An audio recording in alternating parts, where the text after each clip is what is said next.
Muy bien, muy buenas tardes. Muy bienvenidos y bienvenidas a esta nueva charla con la que inauguramos el curso 2025-2026 de la Escuela de Democracia de la Universidad Pública de Navarra. Antes de dar paso a nuestro invitado de hoy, una cuestión de intendencia. Si hay alumnos que han venido y quieren conseguir el crédito, la persona de referencia es Martín, que está ahí. Le dais el nombre y en todo caso hayáis traído o no el pasaporte para los créditos, computará para tales créditos, ¿de acuerdo? Vuelvo ya a la presentación. Hoy nos acompaña otra vez, porque ya lo hizo en 2022, lo que quiere decir que dejó muy buen recuerdo y por eso le hemos vuelto a invitar, Esteban Hernández. El motivo inmediato de esta presencia de Esteban es este libro que acaba de publicar, El nuevo espíritu del mundo, política y geopolítica en la era Trump, que es un libro francamente recomendable. Esteban Hernández es, a mi juicio, uno de los analistas más lúcidos y profundos de la actualidad. Él es jefe de opinión en El Confidencial, él es abogado, es de formación jurista, y aunque siendo periodista y siendo abogado uno podría pensar que sus análisis van a estar casi exclusivamente ceñidos a la actualidad, a los titulares, a las noticias del día a día, lo cierto es que no es así.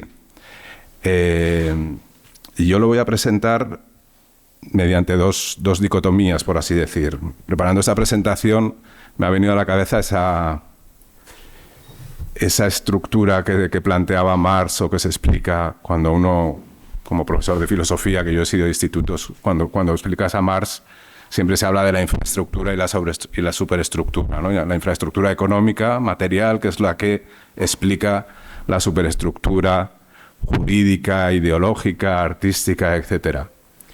En Esteban Hernández encontramos algo de eso. Encontramos que no nos habla directamente de los acontecimientos de la actualidad, de los titulares del día a día, sino que nos habla de otras cosas que están por debajo, de lo que podemos llamar que son las placas tectónicas que mueven la actualidad, unas placas tectónicas que se componen de elementos ideológicos, sociales, económicos, políticos, tecnológicos, y que él desmenuza y que nos permiten entender los movimientos posteriores de eso que llamamos la actualidad del día a día. Es decir, nos da unas estructuras mucho más amplias a la hora de intentar entender lo que está ocurriendo en el mundo, que a veces es ciertamente complicado. Esa es la primera metáfora, la primera idea que me viene a la cabeza al presentar la perspectiva de Esteban, ese fondo y superficie. Él va a las cuestiones de fondo.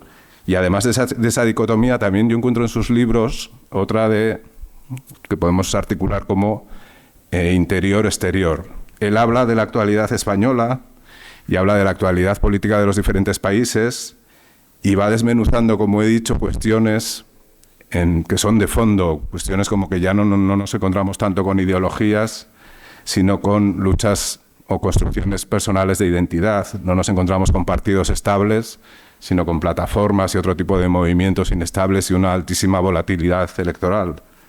No nos encontramos con una lucha social por la justicia social, sino una especie de lucha psicológica en el que cada individuo compite en un mercado un tanto extraño, en el que el reto ya no es alcanzar la justicia social, sino simplemente eliminar la ansiedad, huir de la depresión, sentirse bien. Han cambiado todos esos esquemas políticos y él los analiza muy bien.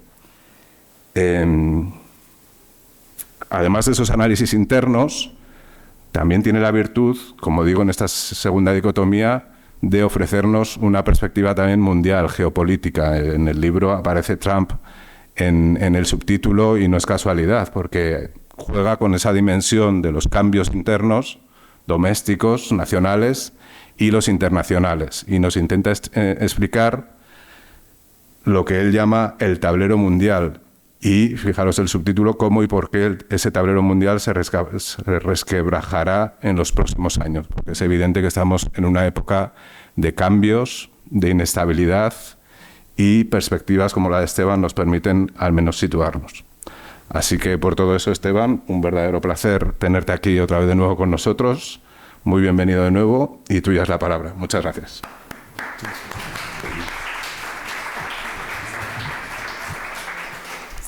Pues muchas gracias, Jorge, a ti, a la UNA, por la invitación. Voy a hacer un par de pequeñas puntualizaciones, porque aunque tampoco tienen demasiada relevancia, pero mi formación es jurídica, fui abogado, pero dejé de serlo hace bastante tiempo, dejé de ejercer, ¿no? Y tampoco soy el jefe de opinión del Confidencial, lo fui, ¿no? Ahora soy corresponsal político, ¿no? En el mismo medio.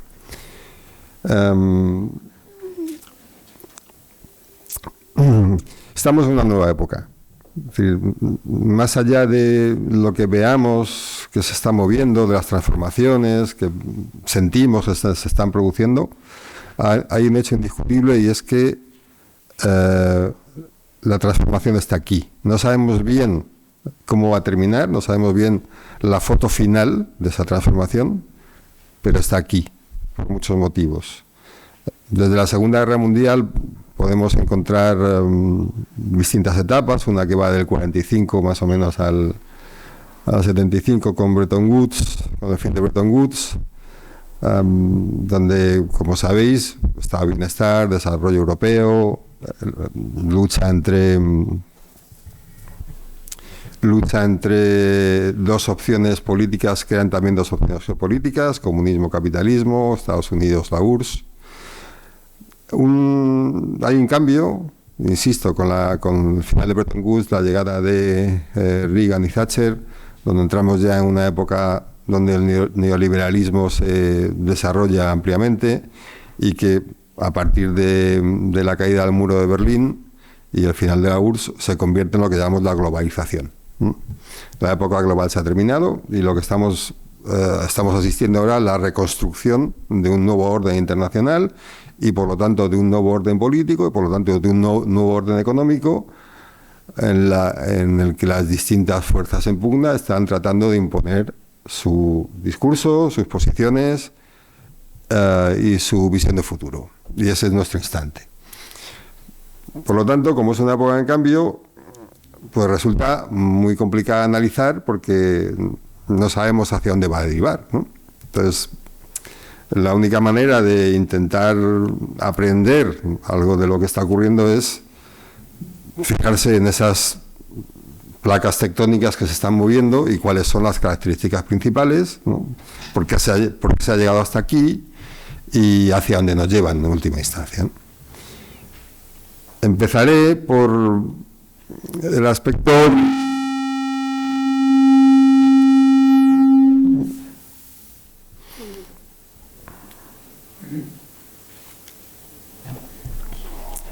más directamente apreciable por todos nosotros, y es el cambio en la vida cotidiana, es decir, las transformaciones en la vida cotidiana. Lo más, bueno, últimamente escuchamos, ¿no?, con mucha frecuencia, y hablamos de las dificultades de los jóvenes para encontrar vivienda, del coste de la vida, etcétera, ¿no?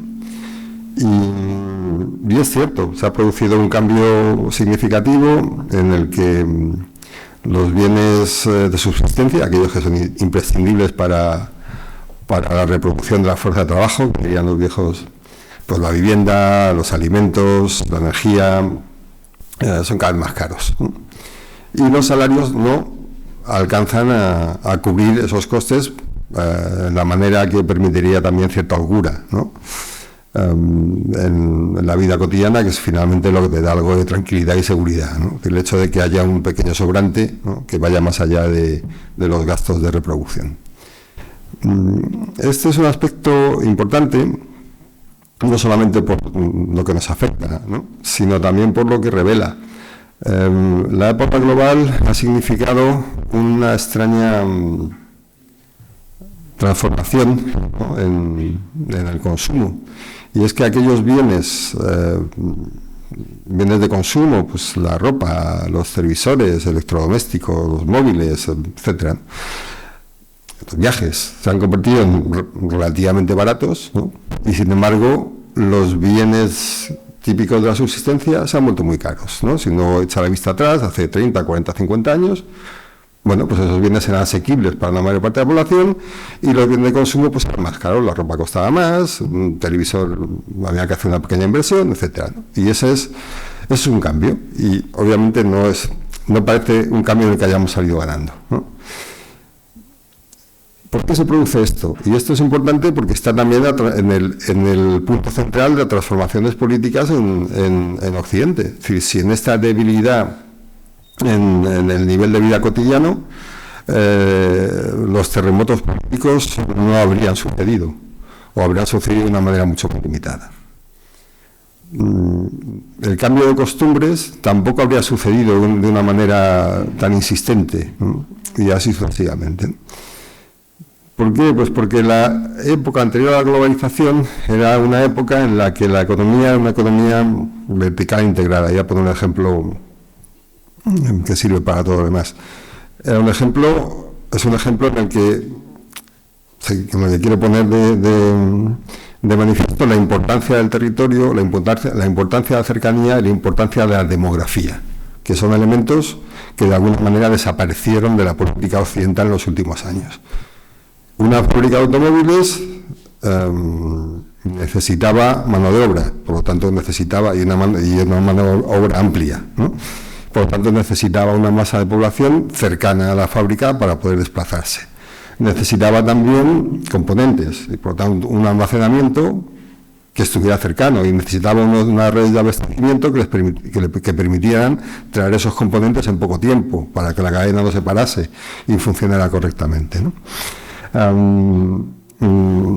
Pero llegó un instante en la época global en la que se entendió que lo importante era la idea, la propiedad intelectual, la propiedad industrial, la concepción.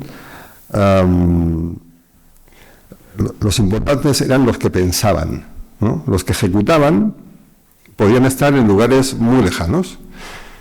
Llegaron las deslocalizaciones y, por tanto, la idea central de un automóvil se podía tener en Alemania o en Estados Unidos, pero la producción podía externalizarse, igual que las cadenas de abastecimiento.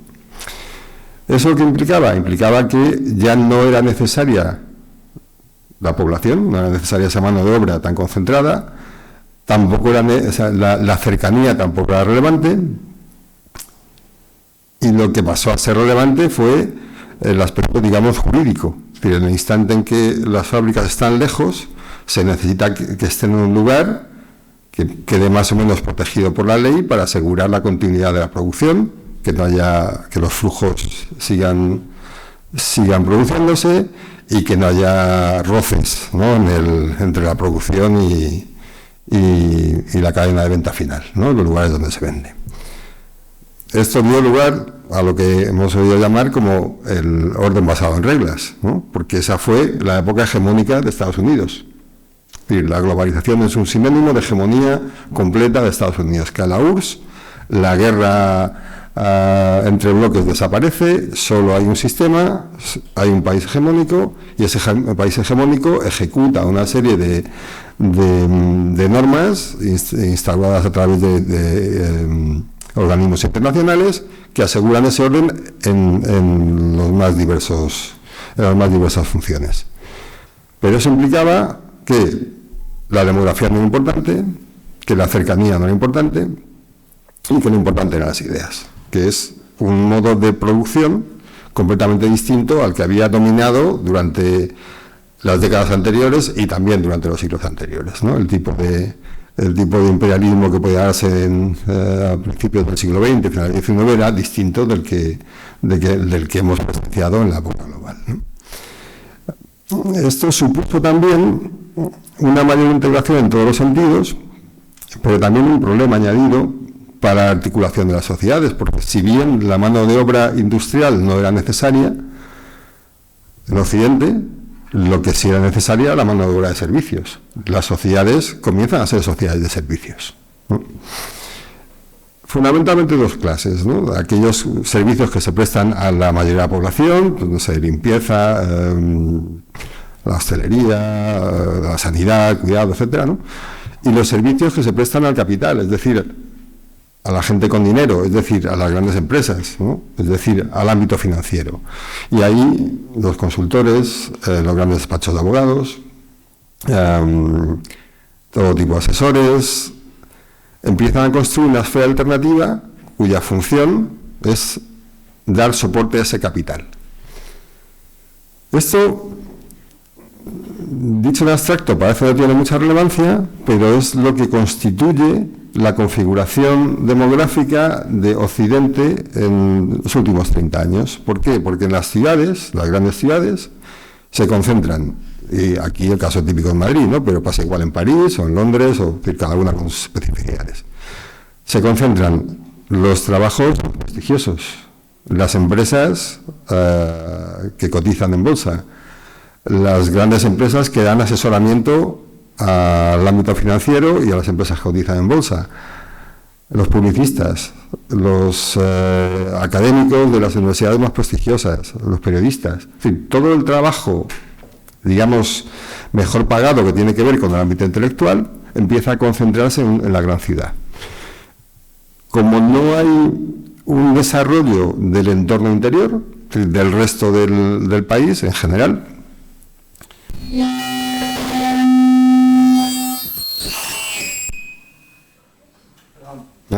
asistimos a un éxodo de las poblaciones rurales, de las pequeñas y medianas ciudades, hacia el campo. O sea, mucho entorno rural ha ido de pueblos y aldeas a las ciudades pequeñas del entorno, y las pequeñas y medianas ciudades han enviado su población a la gran ciudad. ¿Por qué? Porque es el lugar donde pueden tener éxito los hijos, ¿no?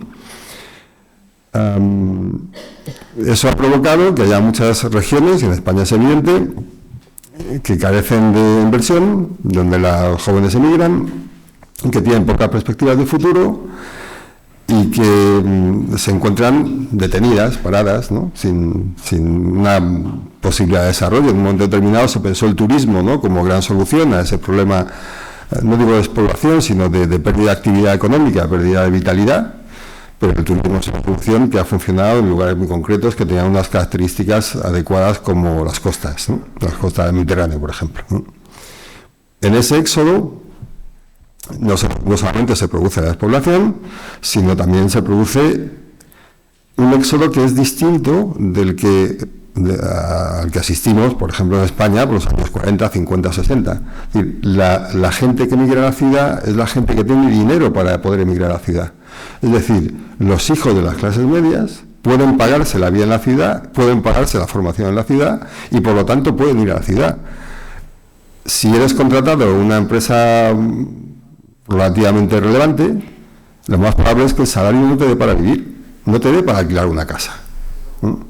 Con lo cual necesitas ayuda paterna para iniciar la trayectoria laboral.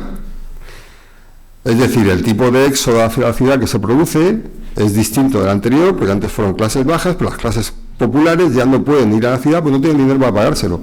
Es decir, alguien que no tenga recursos y que quiera ser camarero en una gran ciudad, que es el tipo de trabajo al que puede aspirar, por ejemplo, no obtiene un salario que le permita tener ese nivel de vida.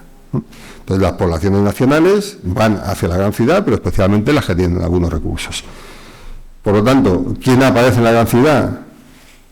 Los inmigrantes, porque vienen normalmente de un lugar peor, encuentran que la ciudad les ofrece una oportunidad no solamente para enviar dinero a su casa, sino también para desarrollarse, montar sus negocios en un momento determinado, buscando pues un nivel de vida mayor del que encuentran en su lugar de procedencia. Y así llegamos, por ejemplo, a Madrid, o a París, o a Nueva York, ¿no?, que son ciudades fundamentalmente aspiracionales. La gente que está allí, ¿no?, es gente que o ha triunfado o espera triunfar en algún momento, ¿no? Es gente que tiene esperanza en el futuro, que cree que si no le ha tocado aún, ¿no?, la bola del éxito le caerá en algún instante.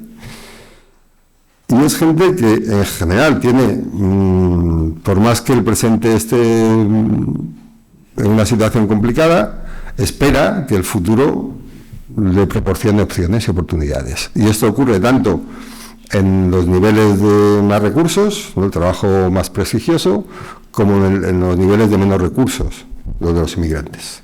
Son opciones de salida y de futuro para las poblaciones. Claro, la vida en la gran ciudad no es especialmente afortunada, es decir, no solamente es cara, sino que es incómoda, pero bueno, ahí está, ¿no?, la perspectiva de futuro. ¿Qué ocurre en las pequeñas y las medianas ciudades? Que se vive bien, ¿no? Que la gente, que son unas condiciones de vida más amables, es un tipo de existencia con algo más de comunidad, es un tipo de existencia, bueno, pues más tranquila, si queréis. Pero ya no hay oportunidades para los jóvenes. Con lo cual, el humor que domina en muchas pequeñas y medianas ciudades españolas es un humor de decadencia. Porque ven, por ejemplo, esto es usual en muchas ciudades, lo que ocurrió fue que la calle Mayor, es decir, la calle donde estaban las tiendas, pues, las tiendas de ropa, las tiendas de electrodomésticos, ¿no?, que era el lugar típico de compra.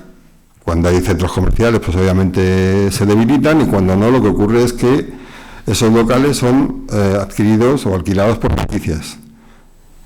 Pero el paso siguiente es que las franquicias se van porque ya no encuentran rentable estar en esa población, y lo que queda son calles mayores vacías o calles mayores con tiendas de carcasas, ¿no? Bueno, cuando uno pasea por la calle mayor de su ciudad y ve eso, pues tiene una foto clara de la decadencia, ¿no? Son los dos tipos de sociedades que nos encontramos en España, en Francia, en Alemania, ciudades que irán bien o irán mal, pero donde hay un humor emergente, y otras donde el humor es decadente. Y esta es la gran brecha política de esta época. Es decir, las opciones, por así decir, antisistema, generalmente de derechas, han funcionado especialmente bien en el interior de Estados Unidos, en el interior de Francia, en el interior del Reino Unido, incluso en el interior de Argentina, que ya es complicado con Milei, incluso en Argentina, y en la ciudad se votaba una cosa y en el interior otra. Y en ese interior es donde han crecido las extremas derechas, porque se las ha entendido como una respuesta, ¿no?, a la decadencia de los tiempos y como una posible salida a los problemas existentes, ¿no? España tiene una configuración peculiar, ¿no?, pero también esta brecha geográfica es importante. En España las últimas elecciones lo que reflejan es una división clara a partir de la línea del Ebro, o sea, Cataluña, Navarra, País Vasco han votado una cosa, de ahí para abajo lo ganaron las derechas en España, y en Alemania, por ejemplo, hay una división clara también entre Alemania del Este y Alemania del Oeste. Es decir, el aspecto territorial importa, aquí tiene unas especificidades que luego, si queréis, hablaremos. Pero ese posicionamiento territorial, que indica distintas opciones, recorridos y oportunidades para los habitantes de una nación, es una brecha muy importante a la hora de explicar el voto y el sentido del voto de una sociedad, ¿no?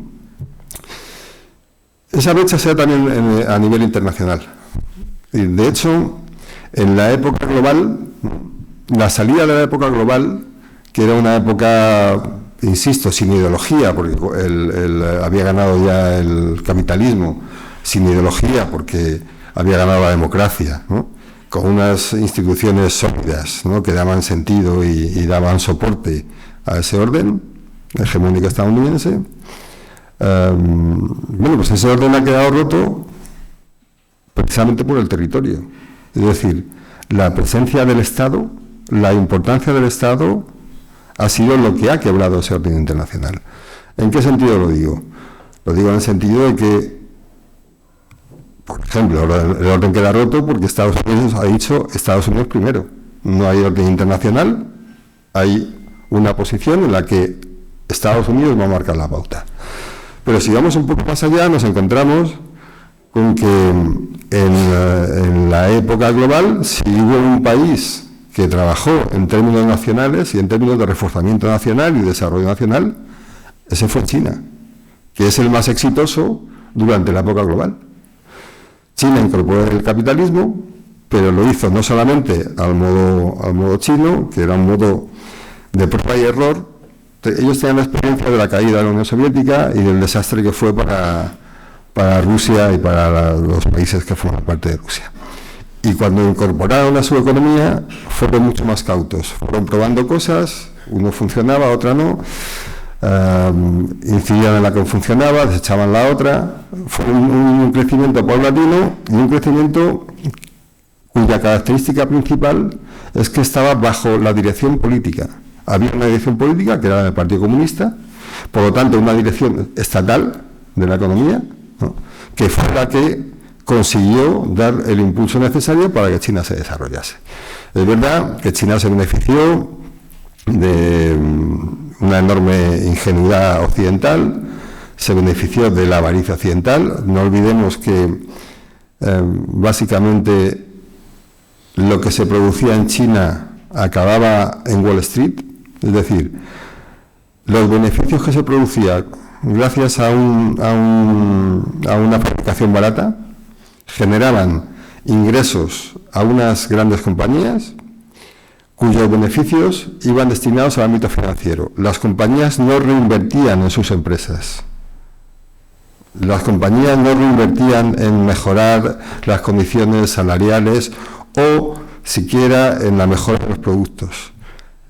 Lo que se llamó la economía de los accionistas, la economía orientada a los accionistas, significaba que a partir de un determinado momento, y lo que informamos en los 80, la gran compañía y la compañía en general tiene como único objetivo generar el máximo dividendo para los accionistas por encima de otras consideraciones. Y ese dinero que se gana no es un dinero que vaya al consumo, no es un dinero tampoco que vaya a reinversión, es un dinero que va a la esfera financiera. Y esa esfera financiera es la que fracasa en 2008, la que crea el gran problema que sufrimos en forma de crisis, por una enorme cantidad de dinero que está ahí en forma de apuesta. Cuando esa apuesta, que era una apuesta dudosa, se rompe, ¿no?, ligada al ladrillo estadounidense y también al de otros países occidentales, bueno, pues la economía sufrió mucho. Y lo que vimos a partir de ahí fue un rescate estatal, ¿no?, de las economías dañadas por esta especulación financiera. Bueno, esa especulación financiera, esa prioridad de lo financiero sobre lo productivo, en China no existía. Y no existía fundamentalmente porque quienes estaban dirigiendo el proceso no eran financieros, eran políticos, ¿no? Y en esa ruptura del orden global tenemos Estados Unidos, tenemos China, pero tenemos también Rusia. Rusia es un país completamente deteriorado después de la caída de la Unión Soviética, articulado a través de las estructuras informales de los oligarcas, y en el que la política del presidente no es más que un brazo ejecutor de las decisiones que se toman en el ámbito de los oligarcas, ¿no? Hasta que Putin evoluciona y decide tomar las riendas del país, es decir, decide imponer el poder político, por autoritario que sea, por encima del poder oligárquico, ¿no? Y lo hace reconstruyéndolo a partir de valores de tradición, de arraigo, de grandeza nacional, de tradicionalismo, ¿no? Y en última instancia, y lo vimos con la guerra, ha mantenido un pulso occidente muy significativo, ¿no? Es decir, llega un momento determinado en que cuando invade Ucrania le está diciendo a Estados Unidos, le está diciendo a Europa que Rusia va a seguir su camino con independencia de lo que los occidentales digan. Es una ruptura grande, ¿no? Pero insisto en esta recomposición rusa porque se produce a partir de unas bases ideológicas que prestan mucha atención a la nación, que prestan mucha atención a las tradiciones, que prestan atención obviamente a la religión, que prestan atención al arraigo, ¿no? Que son, ¿no?, unas de las características típicas de la derecha populista y extrema actual. Pero es que esto lo habíamos visto ya en 2010, ¿no? La gran metáfora de esa lucha entre dos tipos de opciones ideológicas se da en Israel. Y se da en Israel a principios de siglo y durante los años 10. Israel eran dos sociedades, ¿no? Tel Aviv, centro tecnológico, avanzado, de inversión, culturalmente abierto, capital gay de Israel, y Jerusalén. Jerusalén, tradición, arraigo, religión, demografía, territorio, ¿no? Lo que hemos visto es que entre esas dos opciones, y lo vemos ahora de una manera clara y dolorosa, la opción de Jerusalén, la opción territorial, se ha impuesto a la opción de Tel Aviv, ¿no? Esas dos sociedades que estaban en determinado equilibrio, ¿no? Se han roto a partir de la preeminencia de una de ellas. Y digo que es importante porque esa opción que cogió fuerza en Israel es la misma que cogió fuerza en Rusia, es la misma que cogió fuerza en Polonia, la misma que cogió fuerza en Hungría durante los años 10, Chequia o en Eslovaquia. Es decir, el este europeo ha tenido esas opciones políticas muy presentes desde hace tiempo. Y esta, hasta ahora, ha sido también la gran lucha política que vimos en las últimas elecciones estadounidenses, ¿no? Es decir, el mundo abierto, global, los derechos, el cambio climático y tal, o Estados Unidos primero, territorio, demografía, inmigrantes no, etcétera, ¿no? Bueno, ganó Trump. Ganó Trump y, de momento, lo que estamos viendo es que esas opciones están teniendo un recorrido grande, ¿no? en Europa Occidental. Y claro, si lo tienen, podemos pensar que las fórmulas que ofrecen son especialmente adecuadas o atractivas para un tipo de, ¿no? para un tipo de votante, para una mentalidad, y puede ser. Pero lo cierto es que, en primer lugar, se apoyan en las deficiencias de las sociedades occidentales, de las sociedades democráticas occidentales, que no han funcionado bien en estos tiempos, que lo que han producido ha sido, gracias a este tipo de economía y a este tipo de articulación democrática, unas sociedades que se construían políticamente a partir de una ausencia, que era la ausencia de la economía de las decisiones políticas. En la medida en que el Banco Central Europeo tomaba decisiones económicas, los políticos nacionales y los políticos europeos incluso tenían un ámbito de acción muy limitado. Las cosas que podían hacer eran escasas. Cuando hemos hablado del orden internacional basado en reglas, pues todos somos conscientes ahora, pero sobre todo lo que llaman el subglobal, es decir, casi todo menos Europa, ¿no? De que eso también tenía un nivel de demagogia elevado, que las reglas funcionaban para unos sí y para otros no. En el nivel, digamos, más cotidiano, lo cierto es que el resultado de estos 30 años ha sido un resultado más bien negativo. Lo que hemos visto es cómo las estructuras del estado del bienestar cada vez quedan más fragilizadas, y un elemento importantísimo, que es la insuficiencia del trabajo para asegurar una vida digna. Es decir, ahora quien vive bien, o quien puede vivir más o menos bien, no es tanto por lo que le paguen, ¿no?, por su trabajo, sino porque tiene rentas, porque tiene familia, porque tiene un entorno que le protege. Pero el trabajo no te da para vivir bien. Y el trabajo, la gran mayoría, ¿no?, el mayor porcentaje de la gente, no permite comprar una vivienda, satisfacer las necesidades cotidianas, tener hijos. No, porque los precios han subido muchísimo. Entonces, los salarios menos, la retribución es menos. En ese desfase se produce un descontento. En ese descontento es cuando Trump le dice a los trabajadores estadounidenses algo que les decía el neoliberalismo, que era: si hacemos crecer la economía y la gente rica gana dinero, después el resto de la sociedad se va a beneficiar, porque el que gana dinero empieza a gastarlo, ¿no?, y eso va repercutiendo y cayendo en el resto de la sociedad, ¿no?, lo que llaman la economía del derrame. Lo que dice Trump es: si a vuestro país le da bien, si vuestro país gana dinero, ese dinero va a repercutir en vosotros, ¿no?, porque se construirán fábricas, porque habrá trabajos mejor pagados, porque habrá una perspectiva de futuro. Es decir, todo aquello que se ve articulado como justicia social a través de lo que llamamos lucha de clases, la relación capital-trabajo, el equilibrio entre ambas, ahora se está solventando a través de los territorios. Es decir, la promesa es que a mi territorio le vaya bien, ¿no?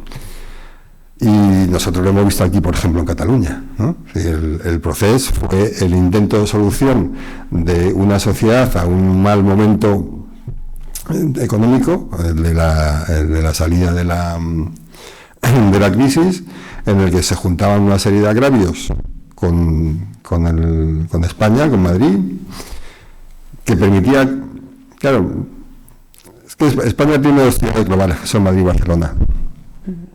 En el instante en que Madrid comenzó a crecer y absorber recursos, no solamente del resto de España, sino también de la otra ciudad global, Barcelona se frena. Y ese es un problema que los catalanes no saben resolver. Ellos tenían una idea, digamos, de desarrollo internacional, de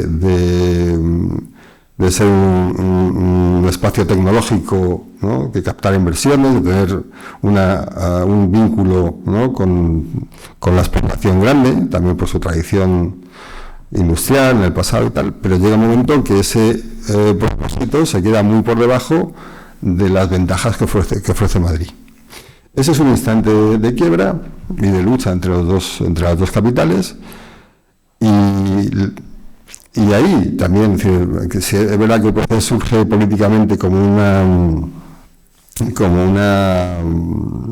pulso entre Convergencia y el PP, a partir de la concesión de mayores competencias o no, de mayores recursos o no, y surge por parte de la derecha catalana, de las élites catalanas, como un empujón hacia adelante, pero al final acaba derivando en una sociedad bastante alineada con la independencia, ¿no?, con un porcentaje de independentistas grandes, pero los mayores independentistas en número no estaban en Barcelona, estaban en los territorios interiores que decíamos, ¿no?, que habían sido deteriorados, igual que se habían deteriorado los españoles. Los famosos tractoristas son los que más impulsan. ¿Por qué? Porque entienden que la única solución para su mal momento es territorial. Es, en este caso, la independencia de Cataluña respecto de España, porque en ese orden, sin tener que hacerse cargo de la pérdida de recursos a que le obliga a formar parte del Estado, les va a ir mucho mejor con ellos. No están haciendo una revolución social, pero la están haciendo a través del territorio. Y esto es importante entenderlo, porque casi en los últimos años lo que hemos visto es que esa lucha entre derecha e izquierda, ¿no?, por los recursos, por el equilibrio capital-trabajo, está cada vez más articulada territorialmente, ¿no?, como buen recorrido de mi país.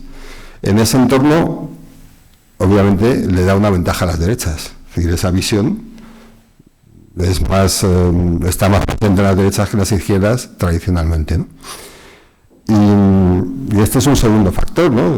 Tenemos una articulación territorial a nivel internacional, pero también a nivel interno, que se ha ido separando con recorridos muy distintos, que ha dado lugar a distintas opciones políticas y que ha dado lugar a economías también muy distintas, muy diferentes, ¿no? Y ahí están las brechas de nuestra época, ¿no? Y ahí es donde entran las distintas opciones políticas. Es verdad que en ese sentido creo, ¿no?, que en cuanto al sentir de la época, las opciones, digamos, progresistas, especialmente después de la guerra de Ucrania, han quedado un paso por detrás de las demandas de los votantes. ¿Por qué? Pues porque hay un programa y lo vimos en las elecciones estadounidenses, o sea, ¿qué prometía Kamala?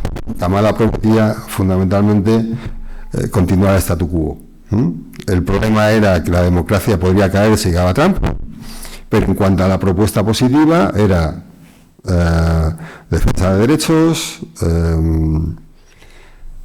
insistencia en la energía verde y mantenimiento del orden internacional vigente, ¿no?, más o menos. Eso no funciona, y no funciona porque estás prometiendo a la gente statu quo, mantener lo que existe, y lo que demanda la gente es un cambio. Entonces hay una diferencia entre una derecha que sí propone un cambio, que gustará más o menos, y una izquierda cuyo principal activo es mantener las cosas como están y que no vengan los otros, ¿no? Bueno, ese es el momento, digamos, en el que estamos políticamente, y todavía estamos en eso en España. Ya veremos dentro de un tiempo, ¿no? Claro, esto es importante porque ya estamos en una ruptura del sistema internacional, con un país que es Estados Unidos, que, bueno, escucharíais el discurso de Trump en la ONU, que mayor declaración de intención más clara no puede ser, ¿no? Bueno, vemos el caso de Israel, ¿no? Que también reclama unas reglas propias desvinculadas de la legalidad internacional. Pero es que ocurre en todas partes. Es decir, China está intentando aprovechar esta transformación para crear su esfera de influencia y desarrollarse, como lo está haciendo todo este tiempo, a través de nuevas alianzas. Turquía, exactamente igual. Turquía, por supuesto, ¿no? Hungría tiene un proyecto de país muy delimitado para sí mismo, pero lo cual lleva también a momentos, digamos, de esa época de los no alineados en la Guerra Fría, con países que intentaban mantener la distancia con unos y otros, ¿no? Por ejemplo, hemos visto a Arabia Saudí hacer acuerdos significativos con Estados Unidos en la esfera de defensa, pero también y sobre todo en la esfera tecnológica. Hay inversiones brutales previstas en los países del Golfo Pérsico, especialmente en Arabia Saudí, ¿no? En el desarrollo de centros de datos, inteligencia artificial y nuevas oportunidades en ese campo. Y al mismo tiempo hemos visto que acaba de hacer un acuerdo de defensa con Pakistán, a partir del cual, si alguno de los territorios es atacado, responderán conjuntamente. Y esto es importante porque Pakistán tiene bombas nucleares, ¿no? Es la única potencia que las tiene en Oriente Medio es Israel, pero Pakistán también.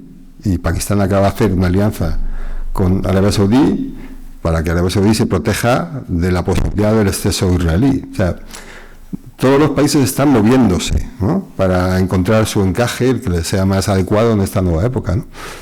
Salvo Europa, claro. Salvo Europa. Que Europa, hasta ahora lo que hemos visto ha sido la claudicación, ¿no? Sin más. Y es un momento complicado porque la salida estadounidense a esta crisis, el hacer América grande de nuevo, solo tiene una vía. Estados Unidos no puede ir contra China. China es un rival demasiado poderoso y están demasiado enlazados unos y otros. De manera que una guerra abierta en lo comercial, ¿no? En las relaciones internacionales, entre Estados Unidos y China, hace daño a los dos y probablemente más a Estados Unidos. ¿Cuál es la vía que tiene Estados Unidos para crecer? Obtener más recursos de sus socios. Y ahí estamos nosotros, los europeos. ¿Qué ha ocurrido? Que Trump ha dicho, bien, hay guerra en Rusia, haceos cargo vosotros, invertid más en defensa, compradme el gas, el petróleo no se lo compráis a los rusos tampoco, yo tengo también petróleo de fracking, me compráis la energía, y vamos a hacer un acuerdo comercial en el que vais a aceptar no solamente la compra de productos que antes habías negado con el tratado que se intentó firmar, el TTIP, y no se llegó a firmar, ¿no?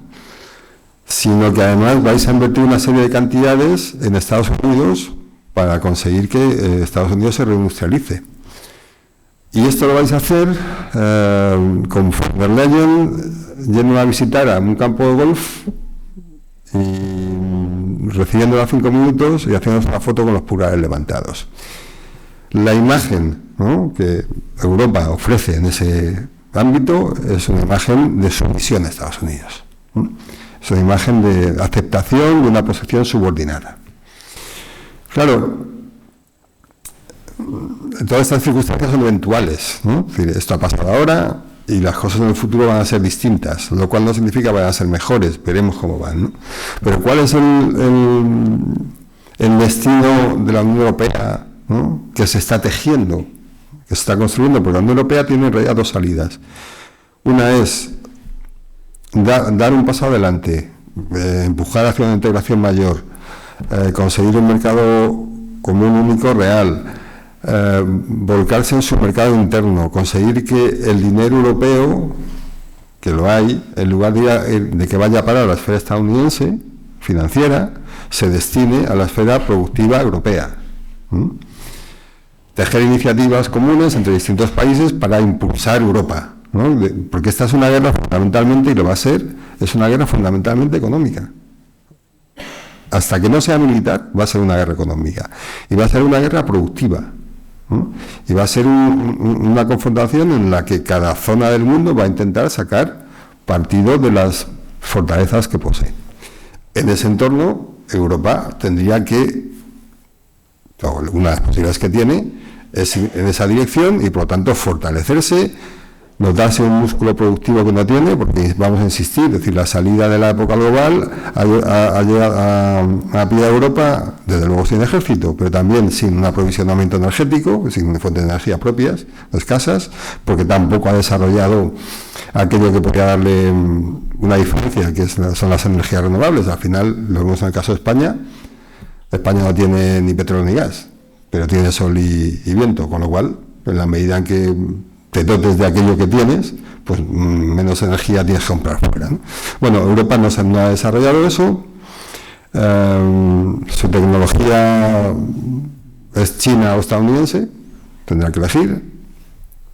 Tiene, pues esos sectores de máquina, herramienta y farmacéuticos en Alemania, algo en Italia, pero escaso músculo productivo, porque Europa fue el único que creyó en esta época global en que no importaba la demografía, no importaba el territorio, no importaba la cercanía, y por lo tanto no importaba el dotarse de capacidades estratégicas que dieran fortaleza a ese territorio. Y como fue el único, pues ha perdido la partida. Y como ha perdido la partida, la única manera de salir adelante es reconstruyéndose. Y esa sería, digamos, la salida esperable, la normal, ¿no? ¿Qué es lo que estamos viendo? Estamos viendo, en lugar de eso, una ruptura, es decir, un debilitamiento de la unidad europea a partir del intento de determinados países, especialmente los más importantes, de salir en solitario de esta crisis. Y ese es el caso alemán. Alemania es el centro de Europa. Alemania es el país más importante de Europa. Alemania es el que ha marcado la pauta durante la global, la que ha marcado la pauta de la UE y la que lleva la voz cantante en el euro. Claro que si Alemania ahora pretende, y lo pretende, sustituir el músculo industrial que ha perdido por un músculo industrial militar, ¿no? Bueno, pues a lo mejor puede tener cierto margen de maniobra. Alemania tiene un déficit fiscal, o sea, tiene un déficit público mucho menor que en porcentaje que el español o el francés, con lo cual tiene más margen fiscal, puede invertir más, ya ha dicho que va a invertir más en infraestructuras y que va a invertir más en armamento, y confía en que esa vinculación, una vinculación con Estados Unidos, ¿no? Y un reforzamiento a través del músculo militar, pues le puedan dar una salida en esta nueva época, especialmente uniéndose con los países del norte europeos, como Polonia, que necesitan también un paraguas militar ahí. Y por lo tanto, digamos que en el sentido económico, Alemania está empezando su propio Brexit. Está empezando a desligarse de Europa, ¿no? En lugar de integrar Europa. Los franceses están muy desorientados porque no tienen las capacidades, tienen al margen de los problemas de déficit que tienen, la dificultad en la gobernabilidad. Bueno, pues tampoco saben muy bien qué papel jugar respecto a Alemania y qué papel jugar respecto a Europa, ¿no? Todo esto lleva a que lo más normal es que, o lo más probable, sea que en los próximos años haya 3-4 países que vayan tomando decisiones en la UE sin necesidad de las estructuras formales actuales, que se construyan otro tipo de mayorías, ¿no? Que no sean necesariamente vinculantes, y que a partir de ahí empiecen a tejerse proyectos mucho más mirando a lo nacional que mirando hacia el europeo, ¿no? Pues tenemos dos salidas, una unitaria, otra más en términos nacionales, y en esas estamos, ¿no? Hasta ahora va ganando la de los términos nacionales. Ya para terminar, en esos términos nacionales está España, ¿no? Que España tiene, bueno, pues ahora mismo algunas ventajas, ¿no? Porque era un país menos exportador, con lo cual pues ha sufrido menos, el turismo sigue llegando, los fondos están ahí todavía, y van a estar el año que viene, los fondos europeos, si hay dinero para hacer cosas, ¿no? Pero claro, a España le falta, a derecha e izquierda, una mirada estratégica sobre su futuro. Es decir, para mí el caso de los fondos es muy evidente, ¿no? Pero es ese mal común, ¿no?, de los estados europeos a partir del 80, que sin embargo, ¿no?, era una de sus fortalezas antes de 1980. Y es la capacidad de construir fortalezas propias, ¿no? Es decir, hemos tenido un montón de dinero que ha llegado a través de los fondos, y lo lógico es, con una visión de Estado, tener una mirada respecto de qué sectores, qué empresas y qué ámbitos, ¿no?, van a poder aumentar su producción, el número de empleos, el número de la actividad, ¿no?, si se le enchufa inversión. Y esto es obvio, es decir, el dinero lo puedes gastar, ¿no?, o puedes invertir para que te produzca más. En un Estado lo que tienes que hacer es desarrollar los sectores que te funcionan y pueden funcionar mejor, los sectores que funcionan a medias y podrían funcionar mejor, los sectores que no funcionan y que son imprescindibles como Estado. Y los fondos tendrían que haber servido para eso. Tendrías que tener una mirada estratégica respecto de España para pensar cómo mejorar España. Insisto, da igual que en ese sentido son gobiernos de derechas o de izquierdas. Es una mirada de medio plazo. Como lo que hemos tenido en general en las últimas décadas han sido gestores, es decir, como de alguna manera habían interiorizado que no tenían nada que decir en la economía y que lo único que podían hacer es mantener la inflación baja, el empleo en ciertos niveles, es decir, hacer equilibrios, ¿no?, y no tenían gran capacidad de acción, pues han dedicado a gestionar. Claro, con los fondos, ¿qué se ha hecho? Como tampoco hay capacidad estatal, pues se ha llamado a las consultoras y se ha dicho a las consultoras presentarme proyectos. Pero eso no es un desarrollo de país, eso es tirar dinero, ¿no? Y es un dinero que produce actividad mientras dura, ¿no? Pues porque si vas a hacer un puente, pues mientras construyes el puente, pues, ¿no?, hay trabajo, hay empleo y hay gente que gana dinero, ¿no? Pero si una vez que has construido el puente no pasa nadie por allí, pues el dinero no ha servido de nada, ¿no? Y este es el problema español, que no hemos entendido. Estos son los problemas españoles. No hemos entendido que en esta época territorial, y da igual que nosotros estemos en la Unión Europea integrados y que queramos estar en la Unión Europea o que queramos salirnos, necesitamos desarrollar capacidades estratégicas propias. Necesitamos tener, qué sé yo, pues más energía, y esa energía que tenemos, aprovecharla, por ejemplo, para producir, porque uno de los problemas que tenemos ahora es que la energía que tenemos no llega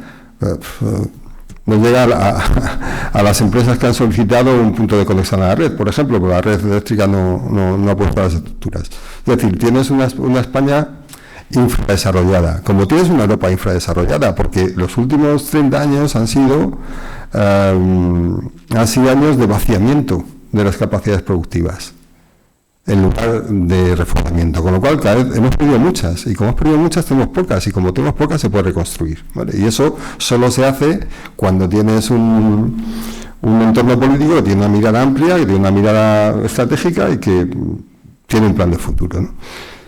Eso no ocurre, ¿no? Y es un déficit que tendríamos que solucionar, ¿no? Porque, bueno, como decía, pues este es un momento territorial, este es un momento en el que la geopolítica importa, en el que la política está transformándose de una manera más veloz y más importante de lo que parece. Vamos hacia otro orden político, ¿no? Y siempre he creído que los sistemas funcionan y generan legitimidad en buena medida dependiendo de sus resultados, ¿no? Es decir, si queremos que la democracia funcione y que exista y que perdure, pues tenemos que conseguir que el nivel de bienestar de los españoles sea decente, tendremos que tener una sociedad estable y decente, tendremos que tener, porque si no, es obvio que la democracia caerá, ¿no? Y aquí, bueno, lo que ya decían, ¿no?, que había una especie de círculo en el que cuando la monarquía degeneraba se convertía en oligarquía, cuando la oligarquía degeneraba se convertía en democracia, y cuando la democracia degeneraba se convertía en monarquía. pues en ese instante estamos, ¿no? Con lo cual habrá que ponerse manos a la obra para que el futuro sea un poco mejor.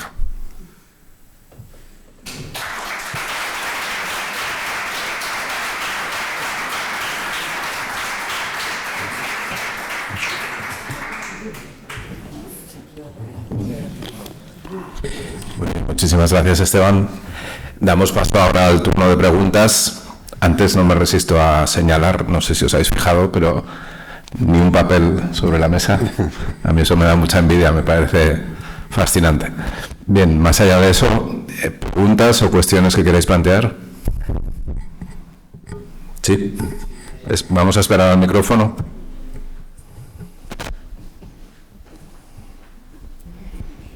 Buenas tardes. Ha terminado hablando de las democracias. En las democracias, en este momento que estamos viviendo, que ha explicado, ¿es una desventaja para el desarrollo, para luchar contra otros países, para progresar en definitiva? Es curioso porque en los años 50, cuando el gran desarrollo soviético, y claro, cuando el comienzo de la salida europea de la posguerra, la URSS crecía a un ritmo mayor que Europa, ¿no? Y se decía entonces que era lógico porque las democracias, claro, eran más lentas, requerían de mayores consensos, y sin embargo las dictaduras pues eran mucho más rápidas y mucho más veloces, ¿no? Y que bueno, había que pagar el precio de esa mayor lentitud precisamente para mantener la democracia, años 50. Cuando llegamos a los 80 y los 90, lo que decimos es, claro, el régimen comunista ha caído porque es dictatorial. Como es dictatorial es ineficiente, y como es ineficiente lleva a una mala gestión y lleva a la catástrofe. Las democracias siempre van a hacer las cosas de una manera más eficiente. Con lo cual tiene las dos contestaciones, ¿no? Yo creo que en términos abstractos es lógico que un poder vertical vaya más rápido, ¿no? Pero si vas muy rápido hacia el abismo, pues antes te caes, ¿no? O sea, yo creo que es, digamos, que la calidad de las decisiones lo importante, y no exactamente el hecho de que sean más consensuados o menos lo que te da ventaja. O sea, te da ventaja al tomar buenas decisiones. Entiendo que una democracia articulada te permite tomar mejores decisiones, ¿no?, que una dictadura, pero podría no ser así, ¿sabes? Muy bien, ¿más cuestiones? Ahí hay una persona.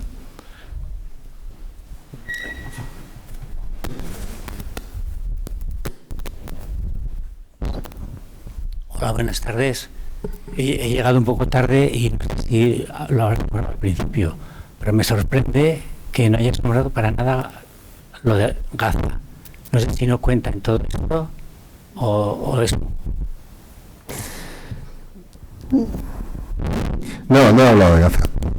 No he hablado de Gaza fundamentalmente porque yo creo que casi todo el mundo tiene la idea hecha, y porque no se trata tanto, para mí, ahora mismo, ¿no?, como tampoco habla de Ucrania, ¿sabes? Que no se trata tanto de calificar moralmente lo que ocurre, sino de entender por qué las cosas que están pasando nos pasan. Y como Gaza es el resultado de una evolución muy larga, y es el resultado también de una evolución territorial, y es el resultado de una evolución ideológica dentro de Israel y en la relación con Estados Unidos, y como es el resultado también de un cambio dentro de la postura europea hacia el intermedio, es decir, he preferido hablar de los cambios generales, ¿no?, más allá de una situación que tiene una repercusión simbólica enorme, por supuesto humanitaria, ni te cuento, pero que no es más que otro momento en esta gran transformación que estamos viviendo, ¿no? Hay como está ocurriendo, como las piezas están ocurriendo en todos los lugares al mismo tiempo, Gaza es una más de esas piezas, una pieza con características particulares porque, claro, están matando a mucha gente, ¿no? Con lo cual a todos nos conmueve especialmente. Pero insisto, es decir, no era tan, o sea, mi idea a la hora de escribir las transformaciones en el mundo era acercarlo más a España, ¿no?, y a nuestras circunstancias concretas, y entender por qué esto nos pasa a nosotros, les pasa a Europa, y el mundo se transforma.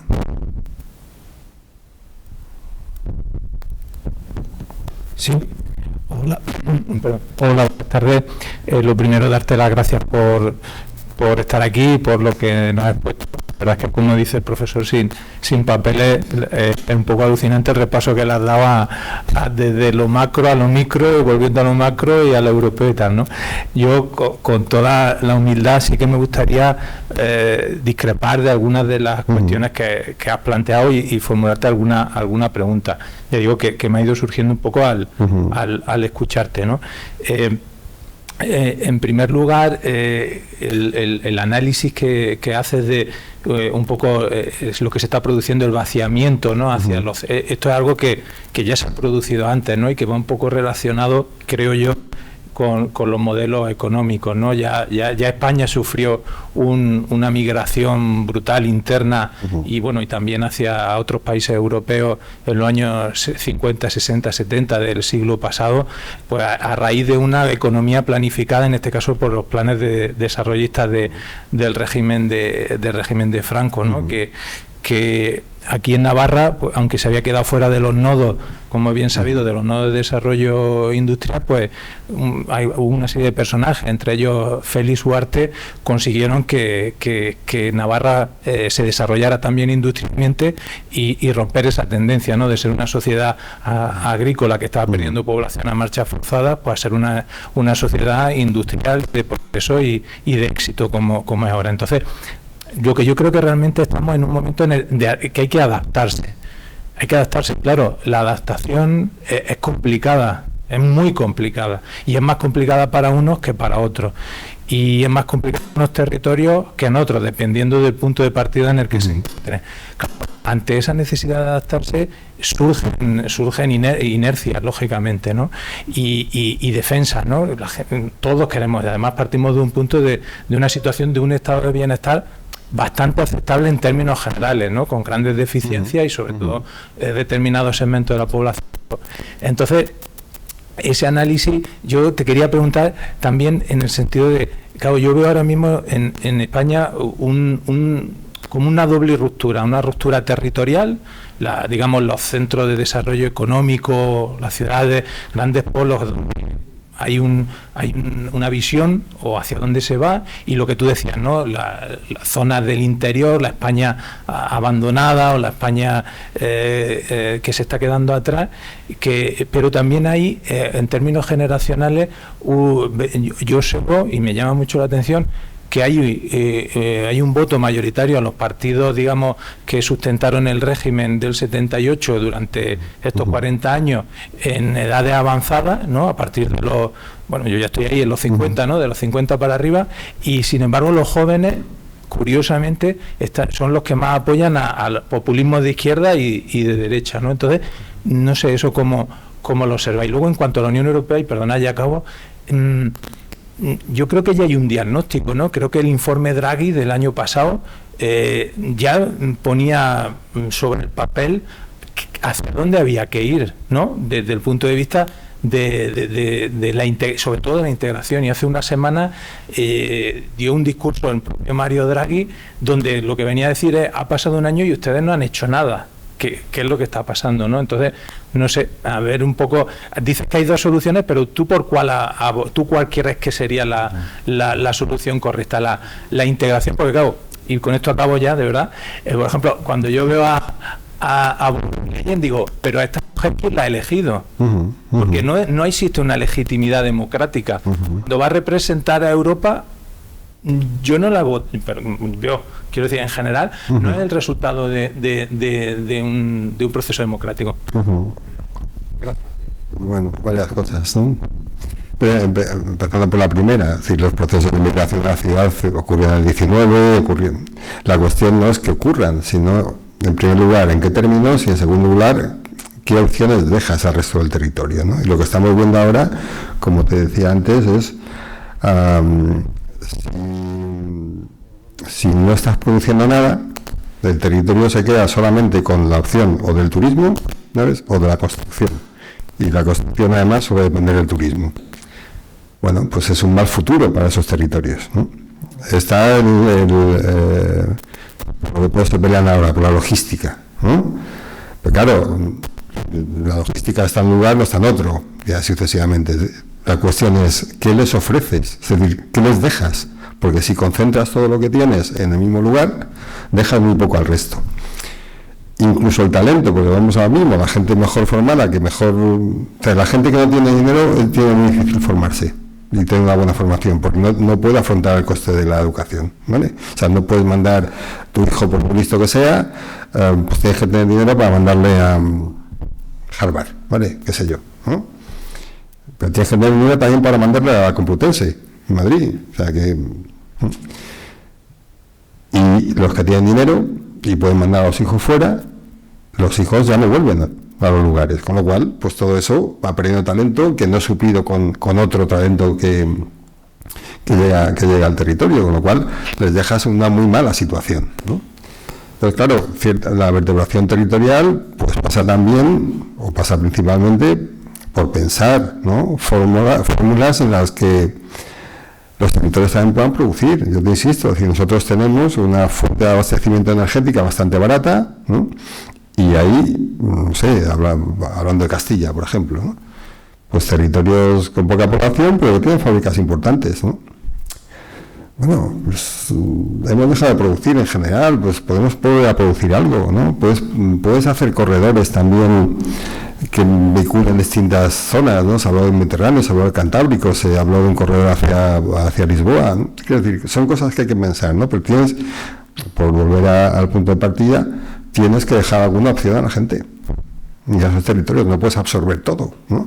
Porque al final tienes una sociedad completamente desestructurada, ¿no? Y como tú dices, aquí en Navarra tenéis la suerte de que en un momento determinado, ¿no? Pues hubo algo más que la agricultura y por lo tanto pues se vive mejor, ¿no? Bien, pero no es la suerte que tienen otros territorios en España, ¿no? Por llamarlo de alguna manera, da igual, quiero decir, por entendernos, no vamos a entrar en eso, ¿no? Claro, lo que dice el diagnóstico de Draghi, pues puede ser muy interesante, pero es como si lo digo yo. Es un señor que pasa por aquí, escribo en un medio, digo eso, y tiene una validez que lo que dice Draghi. ¿Por qué? Porque lo de Draghi está en un cajón. O sea, ese informe tan brillante, tan, no sé, de alguien que con un peso enorme a la Unión Europea, que además ha estado al frente de... está en un cajón. Con lo cual eso ya te lo dice todo. Como si Jorge y yo nos vamos a hablar esta noche y solucionamos los problemas de España, ¿vale? Pues ahí se va a quedar. Pues a Draghi le ocurre algo igual, algo similar. El plan de Draghi está en un cajón, ¿vale? En un momento donde el territorio importa y la demografía importa y la geografía importa, pues es lógico pensar que la mejor solución es una solución a nivel europeo, ¿no? En la medida que tú logres articular distintas fuerzas europeas y distintos países europeos, pues tienes más posibilidades, si la articulación es buena, de que todo se desarrolle mejor. Pero claro, eso no es algo que elegimos, ¿no?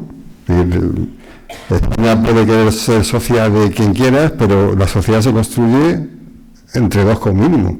Y si la otra parte no quiere, pues claro, la construcción de Europa, por ejemplo, depende de que los países europeos quieran también, ¿no? Y eso es una cosa que también los dirigentes españoles tienen que empezar a tener en la cabeza. O sea, ¿con quién vamos a hacer alianzas y cómo? Porque hasta ahora hemos estado muy vinculados a Alemania y ahora probablemente el camino de salida alemán pues difiera mucho del nuestro, ¿no? Entonces tendremos que pensar cómo nos recolocamos ahí y qué nos conviene más y qué menos, ¿no?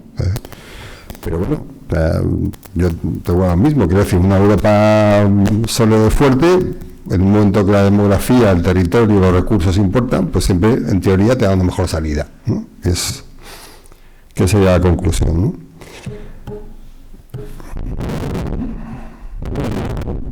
Sí, buenas tardes.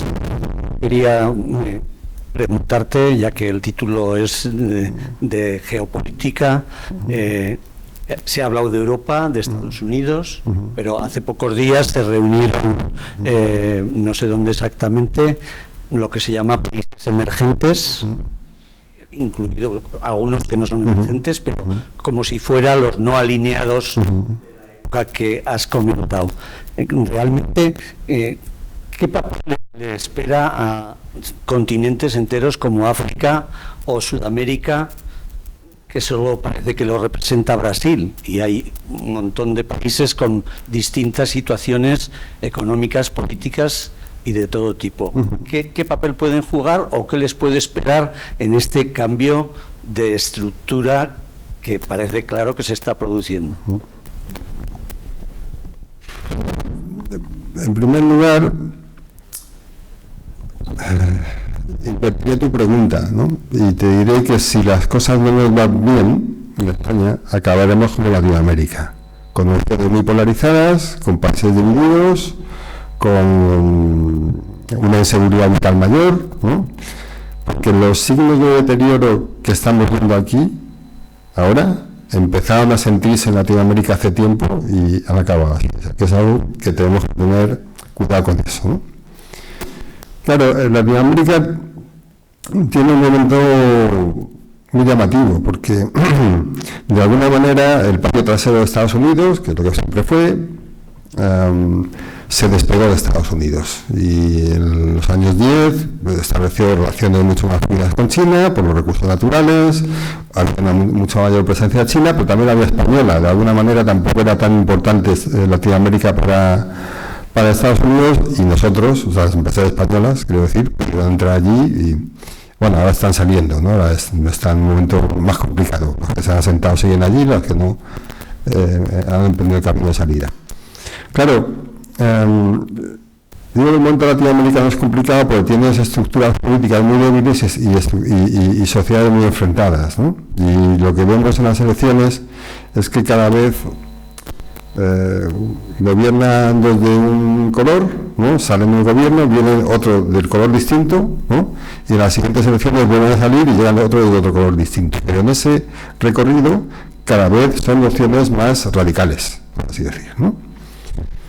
Con lo cual te da también una dificultad grande para tejer alianzas que serían importantes para Latinoamérica. Claro, ¿cuál es el momento ahora? El momento ahora es que Brasil, ¿no? En Brasil ha vuelto Lula. Y en ese instante han salido los peronistas de Argentina y llega Milei. Claro, si en las siguientes elecciones entran los peronistas de nuevo, es muy probable que Brasil, Argentina, Colombia, etcétera, tejan, ¿no? Una alianza para impulsar Latinoamérica hacia otro lugar, ¿no? Que eso pues sería complicado aceptar para Estados Unidos, ¿no? Y por eso le ha dado tanto alivio financiero, le va a dar alivio financiero a Milei, Trump, a pesar, ¿no? De que ni ha hecho las cosas bien ni es probable que las haga, ¿no? Pero es uno de los suyos y necesitan protegerle, ¿no? Entonces, claro, en esa interconexión tradicional con Estados Unidos, la nueva conexión con China, las posibilidades del desarrollo del continente, ¿no? Pues claro, y te digo igual que con España, ¿no? Es decir, España necesita tener cierta fortaleza para luego hacer asociaciones razonables. Latinoamérica necesita tener cierta fortaleza, ¿no? para hacer asociaciones razonables. En la medida que logren tejerlas y logren estabilizarse un poco, pues tendrán más posibilidades en el futuro, ¿no? Porque, y bueno, África también es un punto de conflicto sustancial, porque al final esto es una guerra entre Estados Unidos y Asia, ¿no? Y los demás nos toca un poco el papel de asistentes a la guerra de una manera u otra, ¿no? Bueno, es lógico pensar que puedan existir intentos como europeo, ¿no? de trazar estrategias propias, y Latinoamérica sería un lugar lógico para que eso se produjera, ¿no? Pero me temo que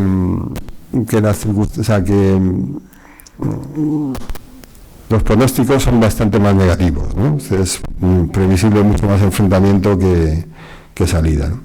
Los BRICS son importantes, son muy importantes, es decir, porque, entre otras cosas, todos esos elementos productivos, ¿no? Es decir, energía, recursos naturales, fabricación, etcétera, han pasado al área BRIC, ¿no?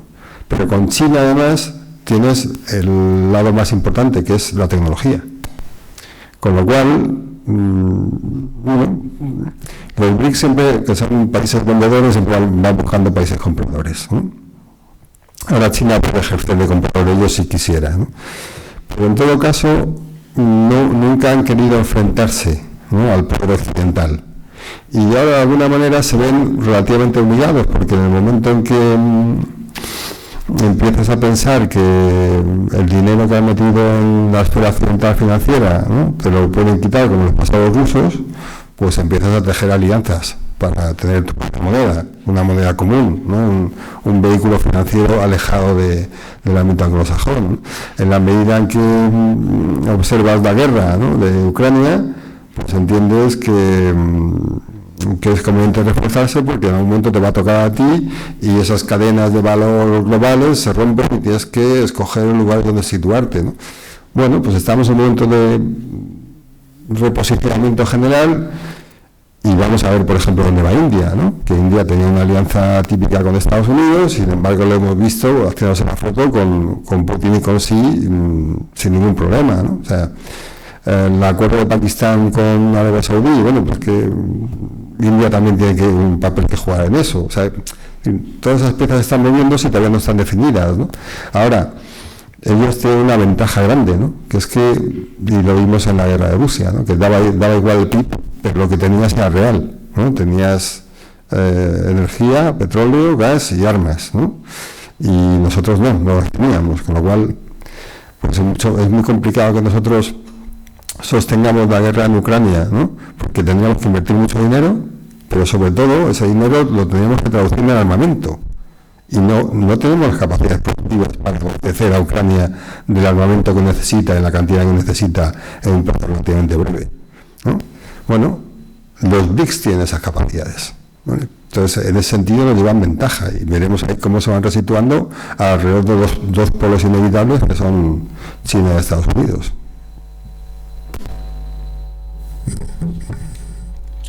Muy bien, ¿alguna otra cuestión?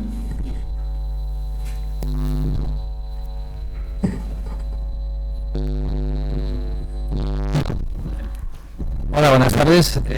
Bueno, quería preguntar cómo valoras, visto hacia el pasado, lo que se llamó el milagro económico español, en cuanto a que pudo ser también una privatización de sectores estratégicos, y luego a futuro, ¿cómo valoras la deuda pública, sobre todo a nivel europeo, y luego lo que son las tecnologías de la información y sobre todo los datos a nivel estratégico, es decir, dónde van, por ejemplo, los datos de nosotros los europeos? Bueno, la época de las privatizaciones han sido a medio y largo plazo un desastre, porque quiero decir, ahora mismo tienes una compañía energética española que es propiedad de una compañía pública italiana, o sea, que no tiene ningún sentido, ¿no? Es decir, hay cosas que nunca se debieron perder, nunca se debieron privatizar, pero como eran una fuente de generación de ingresos fijos, ¿no?, que al final todo el mundo va a necesitar energía, comunicarse, etcétera, etcétera, pues se puso en el mercado. Eso es un desastre, ¿no? El Estado necesita tener unas capacidades propias que estén en sus manos, y esto es absolutamente lógico, ¿no? Eso no tiene sentido. La tecnología, es que no son solo los datos, es la tecnología, es decir, uno no puede entender, por ejemplo, en las últimas elecciones estadounidenses, ¿no?, sin constatar el papel que buena parte del sector tecnológico le apoyó y le brindó a Trump. Es decir, habrá gente de la tecnología, sobre todo del venture capital, el capital riesgo, que han sido ideólogos, impulsores y financiadores de la campaña de Trump. ¿Por qué? Pues porque estamos viendo un cambio también importante en lo que se refiere a la tecnología, que ya advertimos en la guerra de Ucrania, pero que es el paso de la tecnología es especialmente buena para vigilar y controlar, ¿no?